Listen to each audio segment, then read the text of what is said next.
तो ये सफलता की एक और कड़ी है। गंगवानी जी की टिप्पणी ले लेता हूँ, फिर वासु जी के पास चलेंगे। गंगवानी जी, जंगल में तो लगातार सफलता मिल रही है, सबको पता ही है। अब ऐसे नेटवर्क जो कि शहर में इनके लिए काम करते हैं वो भी टूट रहे हैं, तो इसे तो सफलता ही माना जाएगा। और नक्सली अब अंतिम सांसें गिन रहे हैं, ये मान के चले। देखिए मोहन जी, बहुत महत्वपूर्ण विषय पे आपने डिबेट है, थोड़ा समय दीजिएगा। महत्वपूर्ण बात है। मैं इसे सफलता नहीं मानता, ये इनको नक्सलियों का साहस मानता हूं। रायपुर राजधानी में जहां सबसे अधिक सुरक्षा, माननीय मुख्यमंत्री विजय शर्मा जी सारे मंत्री मौजूद हैं, सबसे ज्यादा सुरक्षा राजधानी में है, सबसे ज्यादा प्रशासनिक पकड़ राजधानी में होनी चाहिए। ऐसी राजधानी में एक पति पत्नी लगभग कुछ सालों से यहाँ पे बैठे, पौने 2 साल शायद सरकार को हो गया है, तो ये तो स्पष्ट रूप से दिख रहा है कि वो पिछले 2-3 साल से थे। पौने 2 साल का पकड़ना जो है, इसको सफलता नहीं माना जा सकता।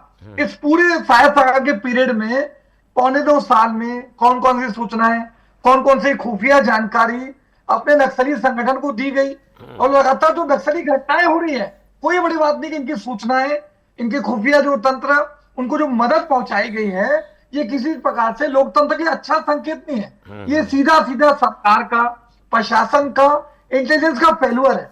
दूसरी महत्वपूर्ण बात मैं और कहना चाह रहा हूं मोहन जी, 2-3 दिन पहले ये कहा गया कि 71 नक्सली जो उन्होंने सरेंडर किया, लेकिन बस्तर आईजी का स्टेटमेंट आता है कि 30 नक्सली के खिलाफ थाने में एफआईआर दर्ज है, जिसमें से 9 नक्सली इनामी थे। तो बाकी जो 41 नक्सली हैं, क्या क्रेडिट लेने के लिए या उनको लोभ देकर कि भैया पुनर्वास नीति के तहत आपको पैसा मिलेगा, आपको रोजगार मिलेगा, आपको कृषि भूमि का आवंटन होगा, अपनी छाती ठोकने के लिए, अपनी पीठ थपथपाने के लिए फर्जी लोगों को नकली सरेंडर बता के क्रेडिट लेने की राजनीति की जा रही है। इसके पहले भी देखिए हमने मोहन जी, पीडिया में, कोयलीबेड़ा में, बीजापुर में, कांकेर में, नारायणपुर में, इन 5 जगहों में कुल मिलाकर 21 माह के अंदर 18 फर्जी मुठभेड़ हुई। और ये आरोप कांग्रेस पार्टी का विपक्ष का नहीं है, वहां के लोकल आदिवासी स्पष्ट रूप से राजभवन में मार्च लेके गए थे कि भैया जो पीडिया में घटना हुई, जो 9 लोगों को मारा गया, ये 9 लोगों के पास राशन कार्ड था, आधार कार्ड था, सारा मनरेगा कार्ड था, इनकी पूरी जानकारी राजभवन में आदिवासियों ने प्रतिनिधिमंडल के माध्यम से दी।